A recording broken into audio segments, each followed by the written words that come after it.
Hola, ¿qué tal? ¿Cómo están? Es un gusto poder saludarlos. Agradezco al comité organizador y al doctor Fernando Reyes la invitación para estar con ustedes dentro del marco del 20º Congreso Internacional de Imagenología, así como del 15º Curso Nacional de Imagen Vascular, Músculo Esquelético e Imagenología de la Mama.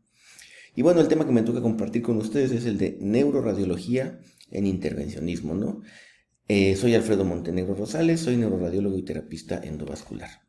Y bueno, sin más preámbulos, quisiera comentarles o darles una breve explicación dentro de lo que es la terapia endovascular, ¿no? Es una subespecialidad dentro de las neurociencias que se conoce principalmente, al menos en México, como terapia endovascular neurológica por la fusión que en su momento mi maestro, el doctor Marco Antonio Centeno, realizó junto con el doctor Valderrama, ¿no? Y que permite en este país poder hacer tanto a los neurólogos, a los neurocirujanos y a los neuroradiólogos esta subespecialidad, ¿no? Pero ciertamente en otras partes del mundo, pues el radiólogo es quien se aboca a la parte de neurointervención y pues bueno, no tiene que hacer ninguna subespecialidad, si subespecialidad de algún tipo, sino prácticamente es un entrenamiento desde radiología dirigido hacia la parte neuroradiológica intervencionista, ¿no?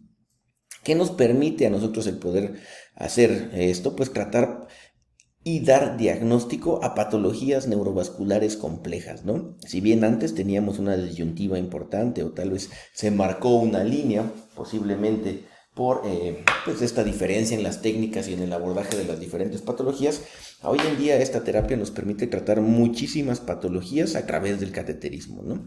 Y esto pues como es también en boga, es un procedimiento mínimamente invasivo, ¿no? Y eso nos pone sobre una ventaja impresionante respecto al resto de procedimientos que implican alguna herida o tener que exponer o tener que abrir o tener que quitar el cráneo para poder llegar hasta segmentos que pueden o que antes parecían muy complejos o muy distales. Estos hoy en día los podemos alcanzar mediante el cateterismo, ¿no? Y obviamente al ser una terapia que ha evolucionado y mucho más en los últimos 10 años posiblemente, pues nos permite hacer un tratamiento que puede ser único, es decir, ya no necesitamos, no, pues yo le hago una parte y después tú lo quitas mediante cirugía o cerradía, sino ya podemos tener la capacidad de abordar una enfermedad completa y tratarla por cateterismo, ¿no? Y pues también puede ser en algunos casos un tratamiento complementario. Hablando un poco de historia, porque siempre es importante saber de dónde viene todo esto, es el doctor Egas Moniz, neurólogo portugués, quien realiza la primera angiografía cerebral, esto en el año de 1927, recibió el Premio Nobel de la Paz más adelante, sí por cosas de la salud, pero al fin, no necesariamente por la angiografía, recibió el Premio Nobel, pero bueno, él fue quien hizo esta angiografía, ¿no? Y hace unos días es importante comentar, pues yo veía unas publicaciones de unos compañeros radiólogos intervencionistas, que me parece que la radiología intervencionista surgió en 1965, si no mal recuerdo. Pues bueno, si se fijan, hay una diferencia significativa entre la primera angiografía y la parte angiográfica vascular endovascular radiológica, ¿no? ¿Cuál es la punción clásica que seguimos utilizando? La punción que fue descrita por el doctor Ivan Seldinger, que fue hecha mediante o se realiza mediante un cateterismo de la arteria femoral. Si ven nuevamente, aquí está parte de la publicación original con la foto del doctor y pues bueno, la descripción que hubo en su momento de esta técnica, ¿no? También en Estocolmo, en Suiza. Y bueno, hoy en día brincamos a este tipo de tecnología que nos permite tener a nosotros imágenes multiplanares o biplanares que nos dan una mejor caracterización de la enfermedad vascular cerebral. Es importante comentar que lo ideal para cuando realizamos un procedimiento endovascular en algún tipo de patología como fístulas o malformaciones, pues lo recomendable es tener este angiógrafo biplanar para tener una imagen tanto de la parte frontal como de la parte lateral y que con esto podamos saber hacia dónde estamos penetrando o cómo es que se está comportando lo que nosotros vamos inyectando, que lo veremos en diapositivas más adelante, ¿no? Alguna otra marca con el angiógrafo también biplanar y todas las pantallas, y la verdad es que la evolución del neurointervencionismo se ha visto beneficiada obviamente como todo por la tecnología, y este crecimiento o aceleración de la tecnología pues obviamente se ha visto muchísimo más avanzado en los últimos años, ¿no? Entonces, para poder realizar este tipo de procedimientos no ha cambiado, o sí necesitamos colocar un introductor. Y este introductor nos va a permitir a nosotros el poder llegar, ya sea desde un acceso femoral, radial, humeral o incluso en algunos casos carotidio, hacia la circulación intracraneana, ¿no? Vean ustedes, pues angiografía obviamente es una descripción de los vasos y que específicamente yo llevándolo a la parte neurovascular, ¿no? Materiales que utilizamos siguen siendo también básicos, punzocats, introductores de 5 8 French, algunos casos específicos podemos utilizar introductores 9 French o abordajes en diferentes brazos o la yugular, tal vez el brazo, pero podemos hacer abordajes mixtos también para poder tratar esta patología, ¿no? Con las guías y los catéteres diagnósticos, porque al fin es una descripción inicial y con esto nosotros podemos realizar ya algún tipo de tratamiento, así como también en la parte neurovascular el uso de nimodipino intravenoso. ¿Qué utilizamos? Inyectores, como en todos los casos que ocupamos medio de contraste, bolsas de presión y obviamente nosotros utilizamos mucho la antiagregación para cuando tenemos o estamos ante la necesidad de colocar algún tipo de dispositivo, ¿no? ¿Cuál es el desarrollo general de estos procedimientos? Pues puede ser que el paciente llegue mediante urgencias o un paciente programado, se valora por el servicio de terapia endovascular, hablando específicamente del infarto, por ejemplo, que es la primera patología que voy a abordar, necesitamos que anestesia también lo vea. Firmamos consentimientos informados, y el paciente se traslada a angiografía con los cuidados durante el procedimiento y una vez que terminamos el procedimiento, pues algo también de vital importancia para el cuidado de los pacientes y que los procedimientos tengan un buen desenlace es que este paciente tiene que ser trasladado a una unidad de cuidados intensivos o alguna cama de hospitalización, pero donde se tenga al personal adecuado para estar pendiente de lo que puede venir, ¿no? Así es como vemos las imágenes. Aquí les muestro un acceso femoral a través del lado derecho, es el que más utilizamos, pero también depende del paciente, depende de la patología, depende del French que necesito para poder tratar lo que tengo que abordar, pues podemos utilizar, como les comentaba, acceso radial o un acceso humeral, ¿no? Depende del paciente, insisto. Medio de contraste, idealmente para la parte de neuro se utiliza contraste de 300 miliosmoles, no de 350 ni de 370, nosotros vamos con 300, ¿no? Y bueno, ¿cuáles son las aplicaciones? Les decía, la evolución que más se ha visto en los últimos años es el uso o el abordaje del infarto cerebral o de stroke, ¿no? ¿Por qué?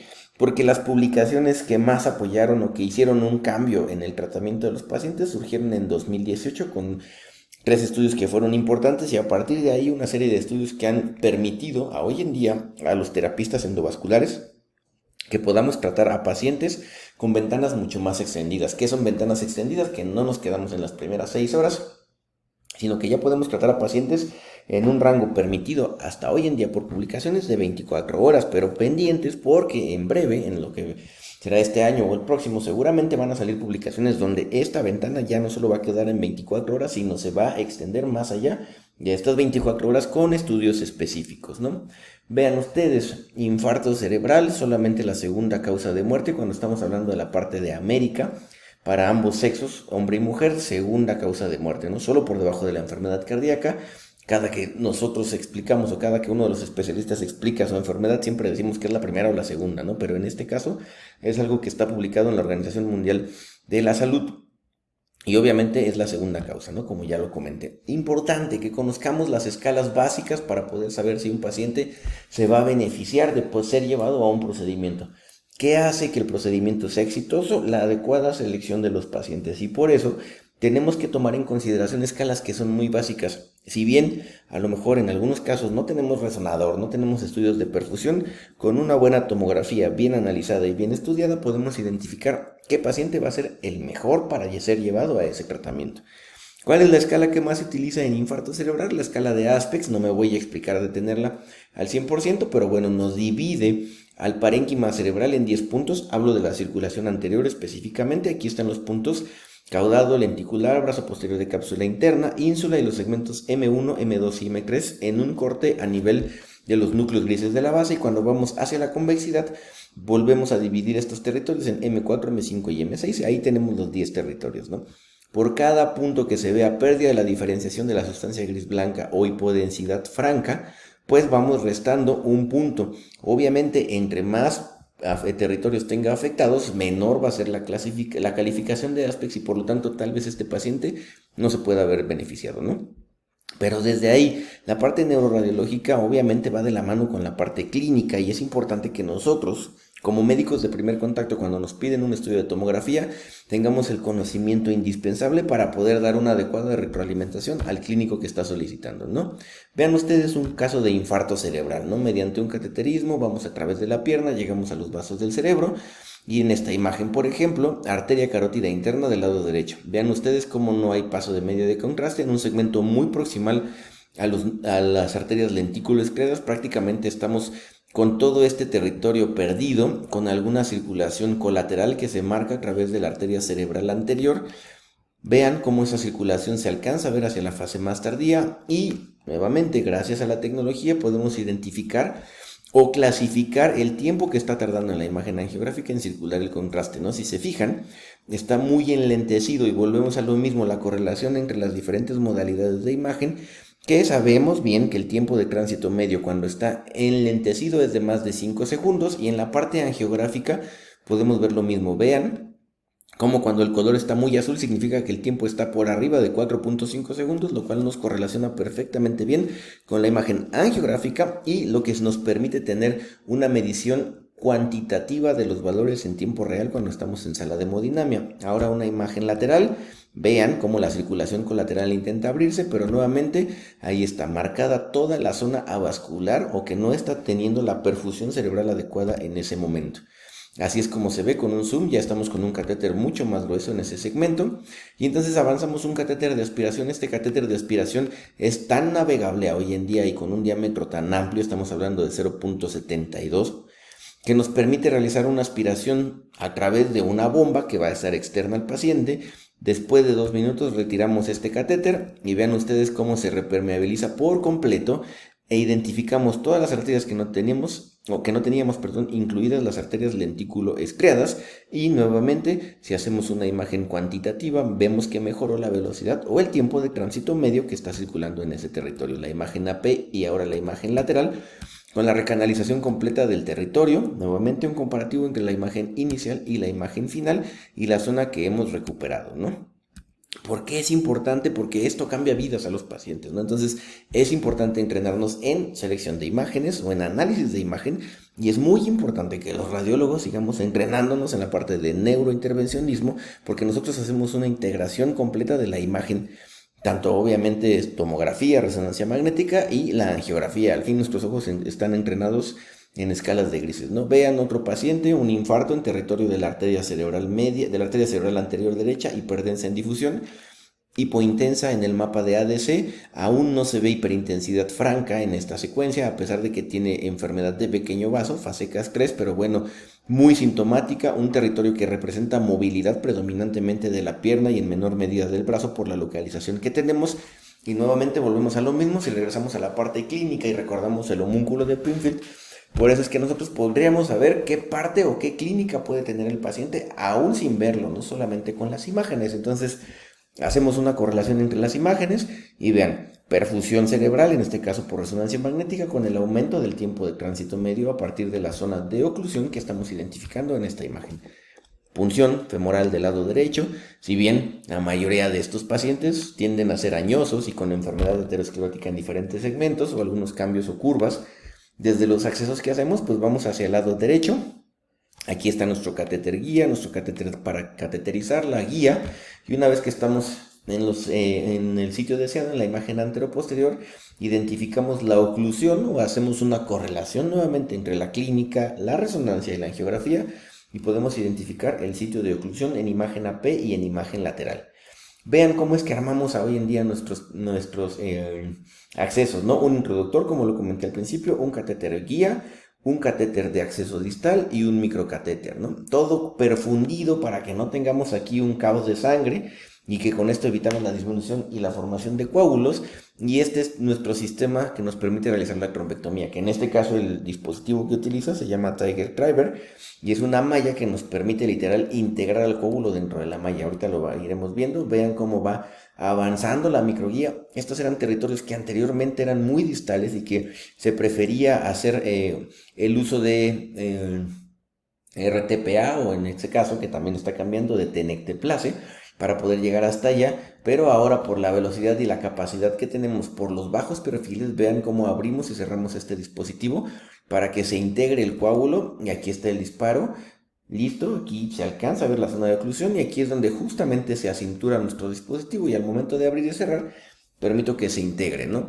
Después de hacer este movimiento durante algunas veces, acorde a como está descrito en la técnica, va para abajo todo, ¿no? Pero vean cómo estamos prácticamente distales en la arteria pericallosa, que sí tiene muchas curvas, pero que si lo hacemos con precaución, podemos retraer este coágulo y así es como se ve la tracción. Incluso vean la imagen angiográfica, como esto, nosotros que estamos fuera traccionando o moviendo estos dispositivos, podemos sentir la presión que se siente y obviamente hay riesgo de que se pueda romper o se pueda rasgar alguna de las arterias, pero lo hacemos con toda la precaución para traernos este dispositivo y en el disparo de control inmediato vemos la recanalización completa del territorio que estaba previamente ocluido. Ahí está la recanalización al primer pase, ¿no? Vean cómo ya no se queda estancado el medio de contraste en esa región y aquí está el pequeño coágulo con el dispositivo abierto en su máximo, obviamente fuera del paciente, para tener la correlación incluso del tamaño o el diámetro que pudo haber alcanzado este coágulo. Ahora las imágenes post-cateterismo, vean ustedes, no hay o no se marcó alguna zona franca o pérdida de la diferenciación de sustancia gris blanca, no hay evidencia de sangrado y bueno, obviamente lo que buscamos siempre es que el paciente recupere los síntomas que estaba presentando. Ahora, neurointervención en hemorragia subaracnoidea, un punto siempre de tal vez posible disrupción entre las diferentes opiniones del abordaje de la hemorragia subaracnoidea, donde obviamente se sabe bien que la parte quirúrgica está presente y es muy fuerte y resuelve muchas veces este tipo de patología, pero también nosotros como terapistas endovasculares ya hemos ganado bastante terreno. Antes es que los aneurismas de la cerebral media o de la bifurcación son muy complejos, pero ya tenemos en México disponibles muchos dispositivos que nos permiten a nosotros como neurointervencionistas el poder tratar a este tipo de procedimientos. Nuevamente volvemos a las clasificaciones, es importante conocerlas para saber de qué estamos hablando. La clasificación de hemorragia subaracnoidea, ¿no? Donde identificamos que son 4 grupos iniciales de hemorragia subaracnoidea en tomografía y es importante, este estudio de imagen es más susceptible en las primeras 6 horas, hablando de un grado 1 o 2, bueno, en un grado 2, perdón, y 3 o 4, pues obviamente se va a mantener la sangre por más tiempo, ¿no? Pero vean, hemorragia subaracnoidea, Fisher 1, no hay sangre, Fisher 2, una capa difusa de menos de 1 milímetro de grosor, Fisher 3, de más de 1 milímetro de grosor, y Fisher 4 cuando esta hemorragia subaracnoidea tiene irrupción al sistema ventricular o intraparenquimatosa, ¿no? Y les decía, ¿esto ha cambiado? Sí, aquí están el tipo de tratamiento o las sugerencias para el manejo de los pacientes que tienen una hemorragia subaracnoidea. Esto fue publicado en la American Heart Association hace ya 2 años, y estamos, o año y meses, que fue publicado este tipo de abordaje que ellos sugieren y vean ustedes, ¿no? Clip o aneurisma, clip o coil, el tratamiento típico, ¿no? Y vean, tipo de aneurisma, circulación anterior en pacientes con hemorragia subaracnoidea, se prefiere que se realice coiling en lugar de clipping, ¿no? Circulación posterior, definitivamente coiling en lugar de clipping. Aneurismas de cuello ancho, flow diverter o diversor de flujo, otro dispositivo que tenemos disponible, nos permite a nosotros poder abordar este tipo de aneurismas, se prefiere en lugar de la parte quirúrgica, y aneurismas saculares, pues en este caso con cautela, pues los diversores de flujo pueden incrementar discretamente las complicaciones, ¿no? Pero esto ha cambiado, como les mencioné, y entonces ahora tenemos todas estas herramientas para poder abordar y tratar a los pacientes que tienen una hemorragia subaracnoidea, ¿no? Y si antes o después el paciente necesita ventriculostomía o un drenaje del hematoma, se puede hacer, ¿no? No porque hagas terapia endovascular ya el paciente no puede ser o no se le puede dar manejo, incluso a veces preferimos que se le ponga la ventriculostomía al paciente y después nosotros entrar a tratar el aneurisma, porque con esto ya aseguramos que la presión intracraneana va a estar disminuida y disminuimos la posibilidad de complicaciones hemorrágicas, porque en algunos casos, como lo recordarán al inicio, utilizamos Agrastat, que es un antiagregante potente, ¿no? Entonces, así es como podemos tratar. Vean ustedes nuevamente, ¿no? Acorde a la localización del paciente, si es de circulación anterior, ahora se prefiere coiling, y además coiling es igual a clipping en largo plazo, ¿no? Que esto que decían, es que dejan residuales, ya también está estudiado y no es que le vaya mejor o peor al paciente si se lleva a cirugía, ¿no? Circulación posterior, nuevamente, se prefiere coiling, y tal vez en donde hay aquí una disyuntiva es en pacientes, ¿no? De más de 70 años, pues no está claro cuál es el mejor tratamiento. En menores de 40 tal vez es clipping preferible. Y bueno, el tipo de aneurisma, lo que les decía, de cuello ancho o fusiforme, pues se prefiere stenicoid, flow diverter o diversor únicamente, depende de las características del paciente. Hoy en día en Estados Unidos el 90% de las hemorragias subaracnoideas aneurismáticas son tratadas por vía endovascular y aproximadamente solo el 10% van a la parte quirúrgica, ¿no?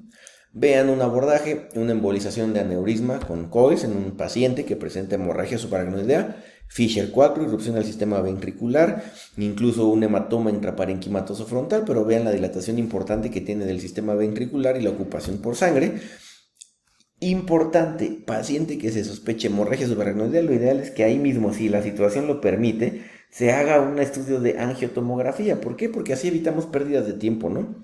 Podemos identificar cuál es la dilatación y en ese momento ya ir dirigiendo a que el estudio y el abordaje se agilice para que entonces el paciente tenga un mejor destino a tratamiento lo más rápido posible, ¿no?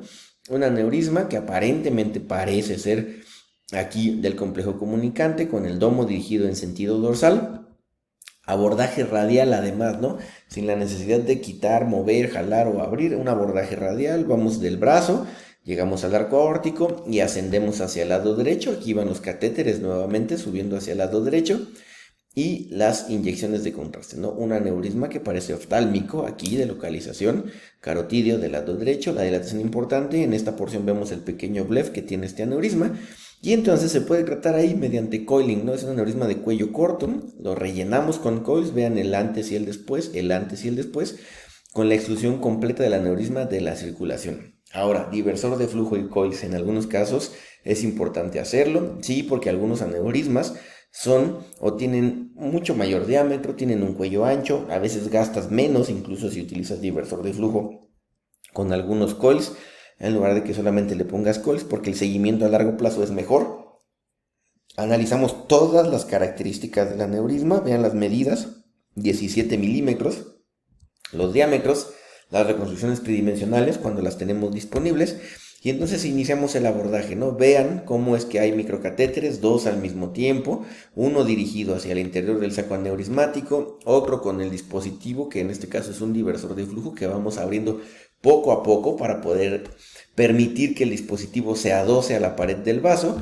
Y una vez que logramos abrir el dispositivo, empezamos a implantar los coils de las medidas necesarias para ocupar este aneurisma y favorecer el proceso trombogénico en el interior del saco aneurismático, ¿no? Vean ustedes cómo ahí están, seguimos pasando coils para excluir al aneurisma de la circulación y así son los controles finales, ¿no? Donde prácticamente de manera inicial pues se excluye el aneurisma por completo de la circulación y se preserva todo el resto de trayectos vasculares, ¿no? Embolización con web, otro dispositivo del cual tenemos disponible en México, es como, lo comento yo, como una pequeña bocinita de las que tenemos hoy en día, acceso femoral, aneurisma del segmento comunicante del lado derecho, aneurisma de la bifurcación de la cerebral media del lado izquierdo, y así es como vamos abriendo este dispositivo, ¿no? Poco a poco, así es como nos presentan el esquema del producto y cómo es que se acopla al interior del saco aneurismático.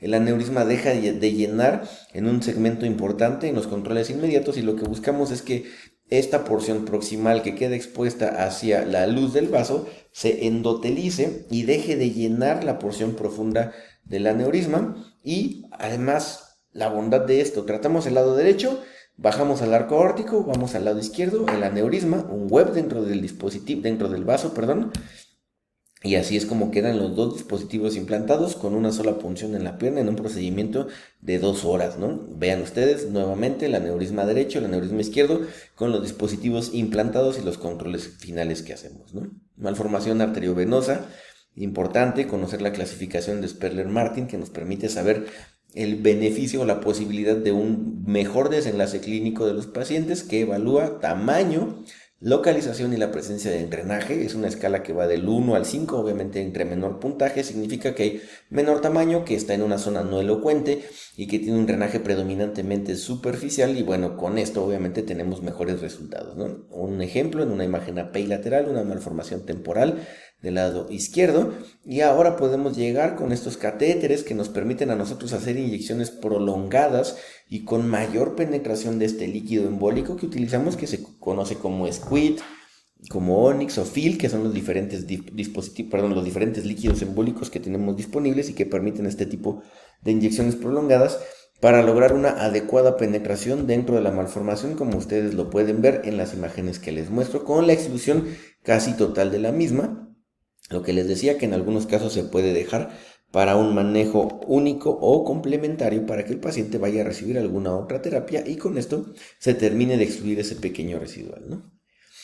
Otra patología que tal vez no es la más frecuente, la fístula dural, que tal vez es una patología con la que no estamos tan relacionados, pero que hoy en día muchas de las publicaciones que se están sacando, al menos en la parte de terapia endovascular, van en relación con la presencia de tinnitus pulsátil, ¿no? Y este tinnitus pulsátil, que si bien puede haber muchas causas, y eso es una realidad, una de las posibilidades o de las posibles causantes de este tinnitus pulsátil es la fístula dural, ¿no? En este caso les estoy mostrando una tentorial izquierda.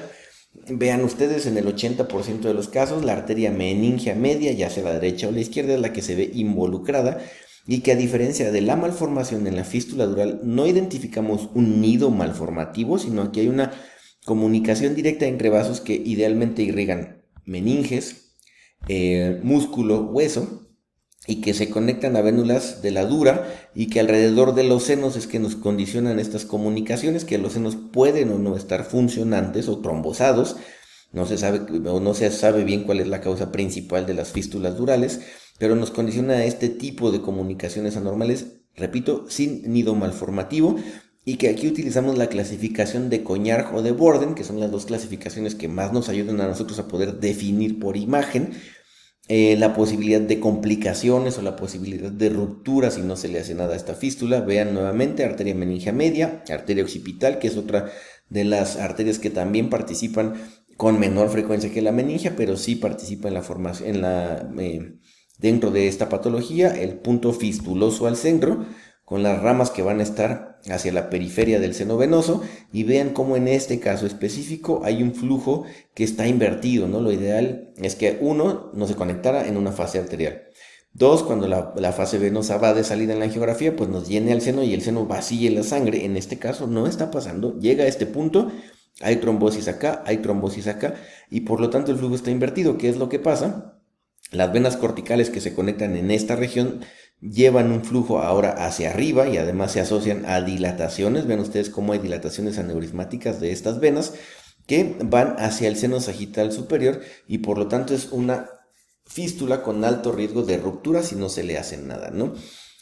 Balones que nos permiten llegar hacia los puntos de la malformación con inyecciones súper selectivas de estos vasos para poder identificar cuáles son los ramos durales que están llenando a este cortocircuito fistuloso. Ahí está, el balón inflado con doble lumen, otro microcatéter por la otra arteria, la inyección para saber que estemos en el sitio correcto. Y aquí inyectamos líquido embólico Squid 12 para que vaya penetrando alrededor de estos ramos durales y vaya cerrando por completo esta fístula. Vean, esto es el CAS, que es el CAS, la inyección final de líquido embólico, que excluye a la fístula de la circulación en imagen AP y en imagen lateral, donde ya no se identifica el cortocircuito en ninguna fase de la inyección de contraste. Y además, esto no pasa de manera inmediata, pero el seguimiento, vean ustedes cómo estas venas corticales dilatadas que estaban inversas en su funcionamiento, en el seguimiento que se les hace a estos pacientes, pues se eliminan por completo. No es que se ocupen de líquido, no es que se trombosen, solamente dejan de drenar de manera errónea y entonces en el seguimiento en imágenes, pues se quitan por completo y todo el flujo vascular cerebral, tanto arterial como venoso, vuelve a tener un orden en la forma que se mueve dentro del cráneo, ¿no? Vean ustedes las imágenes como son cambios muy significativos, ¿no?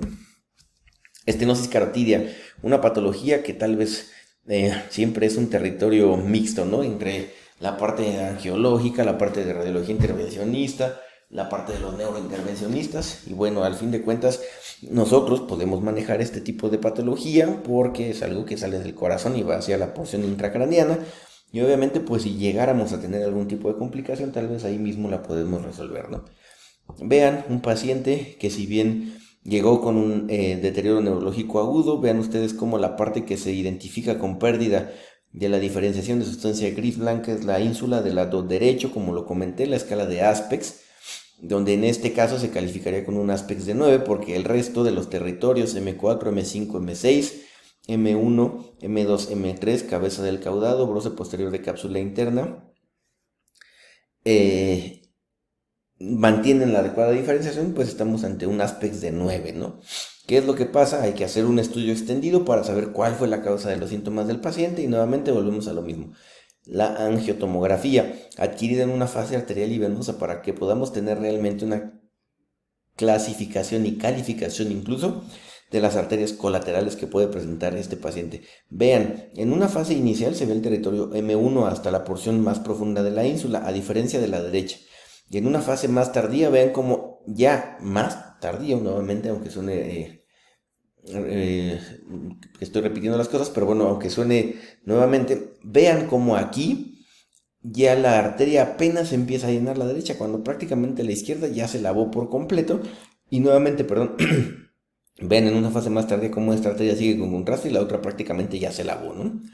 ¿Qué es lo que pasa? Estenosis carotídea. Ven ustedes cómo hay placas importantes alrededor del bulbo carotídeo y las reconstrucciones que también resultan siempre muy importantes para nosotros porque nos permite identificar desde el tipo de arco aórtico que tiene el paciente, que utilizamos la clasificación de Mayla, lo divide en 3 tipos de arco aórtico y con esto podemos ya elegir el material que nos va a permitir a nosotros llegar hasta donde tenemos que sin estar perdiendo el tiempo o gastar materiales para poder lograr ascender a través de este arco aórtico hacia los troncos intracraneales. Las arterias carótidas comunes, vean en los zooms, las dos están lastimadas, pero la derecha está cuasi ocluida, ¿no? Prácticamente con una oclusión de más del 90%. Analizamos la imagen de perfusión, el flujo sanguíneo cerebral, el tiempo de tránsito medio nos hace una correlación con lo que vemos en las imágenes angiográficas planas con aumento franco y la disminución en el volumen sanguíneo cerebral relativo, ¿no? En comparación al hemisferio contralateral, nuevamente el aumento del MTT,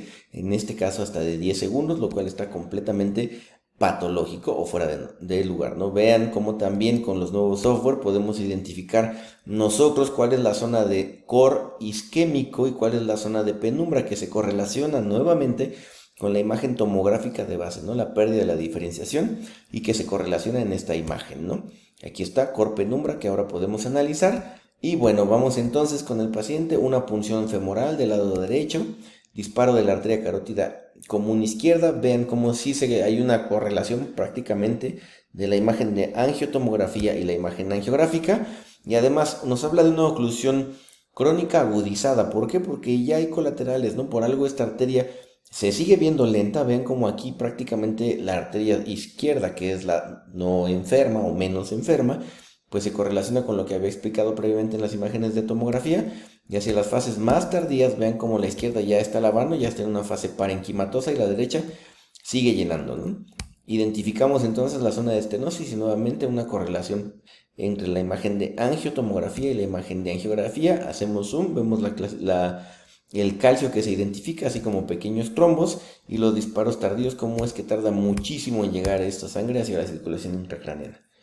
Cateterizamos un catéter guía, pasamos una microguía, una microguía, pasamos un stent, abrimos este stent, realizamos angioplastías con balón y que obtenemos una mejora en el diámetro, si bien no quedó abierta al 100% porque siempre queda restos de esta placa por fuera del stent, pues hay una mejoría significativa tanto en la imagen angiográfica extra como intracraneal, con mejoría de la perfusión cerebral en las imágenes. Vean como ya va muy similar el tiempo, y cuando volvemos a analizar la perfutomografía, pues vemos que efectivamente nos queda una zona muy pequeñita con disminución de la perfusión, pero prácticamente el tiempo de tránsito medio se normalizó en los dos hemisferios cerebrales, salvo por esta pequeña región derecha, ¿no? Vean cómo hay una diferencia importante en las diferentes mediciones que nosotros hacemos, ¿no? Algo que está empezando a tomar fuerza y que como todo va a ser un punto de quiebre nuevamente es la embolización de la arteria meningea media. Nuevamente un caso del lado izquierdo. ¿Por qué? Porque a hoy se está viendo un cambio en el paradigma, ¿no? Cuando nosotros estamos en la escuela de medicina nos enseñan que el hematoma epidural es a la arteria y el hematoma subdural es a la vena, ¿no? Pero esto es algo que tenemos que cambiar. ¿Por qué?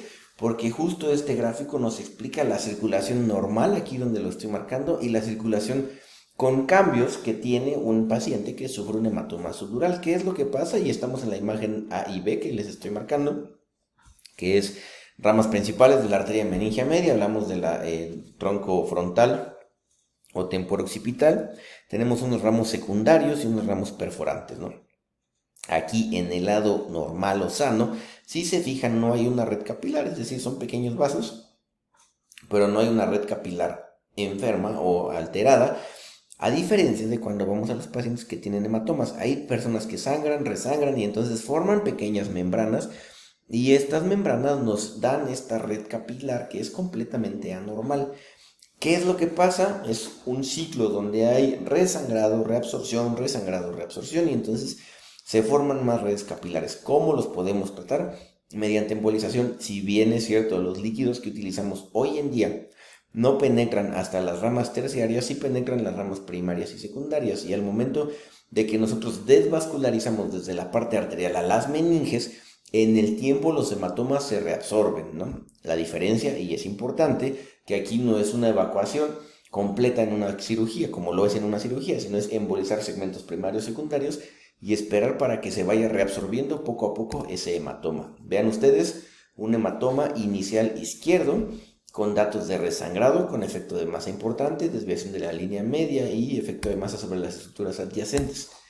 Disparo intracraneal, que nos representa esta imagen, el efecto de masa que se tiene por la colección subdural que está localizado en el hemisferio izquierdo, un disparo selectivo en la arteria meningea media y la inyección de líquido embólico, ¿no? Así es con contraste, así es como se inyecta el líquido embólico, y nuevamente ramas primarias, ramas secundarias y algunas otras ramas secundarias mucho más finitas que son penetradas por este líquido embólico en inversión de colores.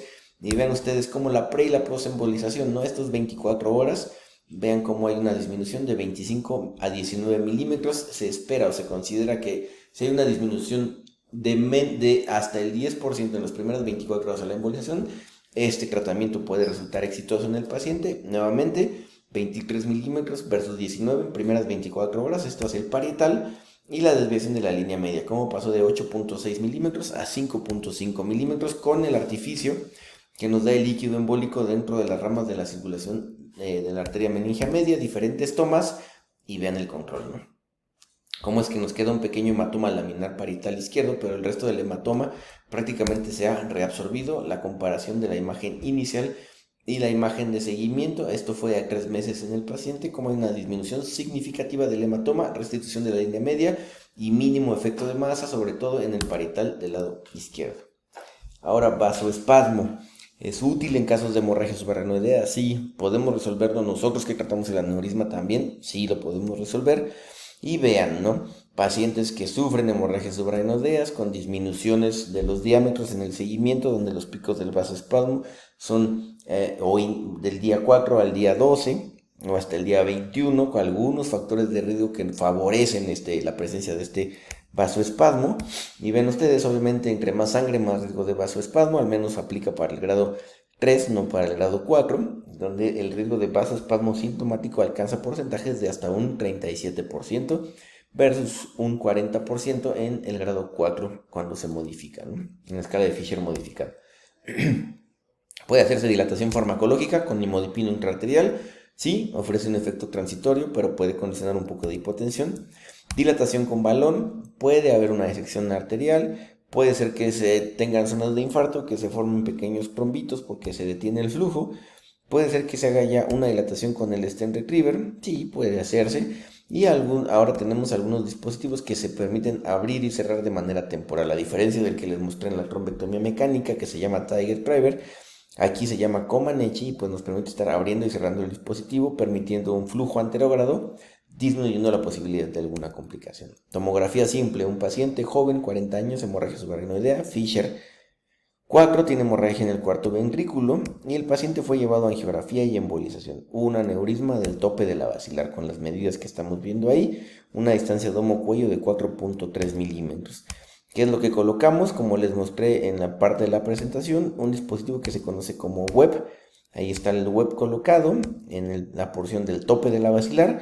Tiene una disminución del sangrado, sí, pero el paciente presenta vasoespasmo sintomático, ¿no? Disminución del diámetro de diferentes segmentos, y entonces entramos con este dispositivo que les mostré. Aún el otro dispositivo esté recientemente implantado, podemos pasar por ahí con cuidado y abrir y cerrar este dispositivo para poder hacer angioplastía en diferentes niveles de circulación anterior como también en circulación posterior, como lo están viendo ustedes. Insisto, es un vasoespasmo multifocal que se puede tratar con un solo dispositivo, yendo a diferentes segmentos, y obviamente después de la angioplastía, como lo comenté también al inicio, el que tengamos un equipo multidisciplinario pues nos apoya a que se pueda dar un manejo completo.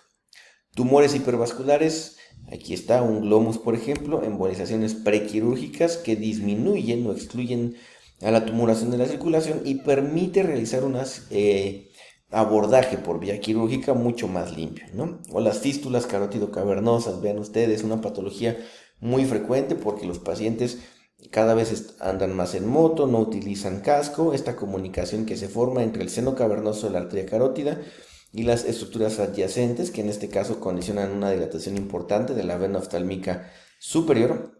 Ahí está esta vena oftálmica superior dilatada por completo, que por eso el paciente tiene exoftalmos, y entonces hacemos un abordaje que en este caso fue a través de la órbita y que nos permite a nosotros realizar esta punción a través del ojito.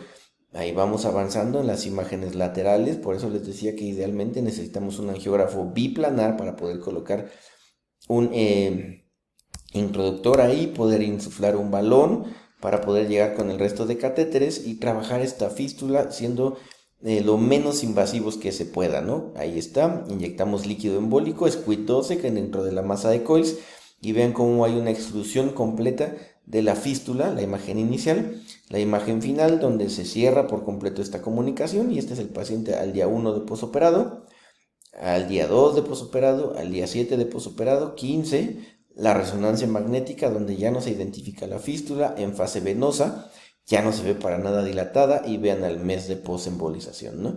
Donde prácticamente, si bien hay un poquito de ojo rojo, pues el ojo está retornando hacia la órbita porque ya no hay este aumento de la presión, ¿no? Esta otra fístula dural, también anterior, perdón, aquí se me fue esta hacia el final, que es importante conocerlas también, lo que les comentaba, ¿no? El solo pensarlas nos hace poder identificar este tipo de patologías a través de la arteria oftálmica y venas, y arterias etmoidales con circulación exclusiva de la carótida interna del lado izquierdo, la circulación vertebral que no participa. Ahí analizamos la situación, hacemos las reconstrucciones y llevamos al paciente a cateterismo, lo que les decía, ¿no? Un abordaje radial y un abordaje a través de venoso, todo a través del brazo. Navegamos con el microcatéter que nos permite llegar hacia la porción más profunda de este cortocircuito de tipo fistuloso. Ahí está la fístula con las venas dilatadas e inyectamos líquido embólico, ¿no? Este Squid 12, que es el líquido que se solidifica al momento de entrar en contacto con la sangre, y el control final donde no se identifica la fístula y se preserva a la arteria central de la retina, es decir, este paciente no tuvo cambios en la sensibilidad, ¿no? Pues bueno, quisiera, a manera de conclusiones, que quisiera decirles que, bueno, la radiología intervencionista, como ya lo vieron, cada vez tiene más campo en el realizar o resolver y atacar patologías neurovasculares que antes se consideraban que no era posible resolver por tratamiento endovascular. Hoy en día no lo permite hacerlo. Es importante que los radiólogos sigamos haciendo este camino, que si bien es largo, lo cual es una realidad, donde tienes que hacer radiología, después neuroradiología y terapia endovascular neurológica. Pues es importante que los radiólogos sigamos participando y sigamos formándonos en este tipo de situaciones para que podamos seguir siendo quienes llevemos los tratamientos, quienes hagamos este tipo de tratamientos en lugares, ya sea en ciudades grandes o tal vez en ciudades no tan grandes, pero donde se necesita esta subespecialidad. Si bien hay patologías que no son tan frecuentes, tan solo el infarto cerebral, que es una patología que hoy se detecta más, pues es donde se puede hacer un cambio en la vida de los pacientes, y es importante recibir este tipo de entrenamiento. Agradezco la atención prestada, que tengan excelente día. Saludos.